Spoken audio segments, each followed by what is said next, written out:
స్ట్రెయిట్‌గా ఒకటి చెప్తాను. మీరు ఆలోచించండి. ఎందుకంటే మీ చైల్డ్ ఆల్రెడీ లేట్ అవుతూ ఉండొచ్చు. మీరేమనుకుంటూ ఉంటారంటే, ఇంకా టైముంది. స్కూల్ చాలు.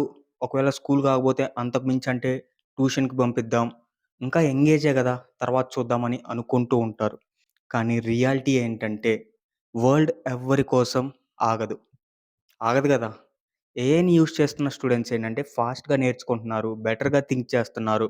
ఇంకా ఒక స్టెప్ అహెడ్ అయితే ఉన్నారు. మీ చైల్డ్ స్టిల్ బేసిక్‌లో స్టక్ అవుతూ ఉండొచ్చు. స్కూల్ సిలబస్ తప్ప బయట నాలెడ్జ్ ఏమీ ఉండకపోవచ్చు. సైలెంట్‌గా ఈ గ్యాప్ అనేది పెరుగుతుంది. 18 ఇయర్స్ తర్వాత స్ట్రగుల్ అవుతారు. ఇది ఫియర్ క్రియేట్ చేయడానికో, లేదంటే నా కోర్స్‌ని నేను సేల్ చేసుకోవడానికో చెప్పట్లేదు. బట్ మీరు కూడా ఆలోచిస్తే ఇదే రియాలిటీ. హ్యాపీ మెథడాలజీని యూజ్ చేసి మేము స్టూడెంట్స్‌కి ఏఐ యూసేజ్ కోర్స్‌ని నేర్పిస్తున్నాము. క్లాసెస్ 6-10. మా ఆల్టర్ మైండే ఎందుకు చూస్ చేసుకోవాలి అంటే, కొత్తగా మేము హ్యామ్ట్ మెథడాలజీని యూజ్ చేసి టీచ్ చేస్తున్నాము కాబట్టి. మీరు కూడా మీ చైల్డ్ అప్‌డేటెడ్‌గా ఉండాలి. అందరితో గాకుండా కొంచెం ముందుండాలి అని మీరు ఫీల్ అయితే వాట్సాప్ నంబర్‌కి అప్‌డేటెడ్ కోర్స్ అని మెసేజ్ చేయండి. మళ్ళీ నెక్స్ట్ వీడియోలో మాట్లాడదాం. Vishnu Chamarthi signing off.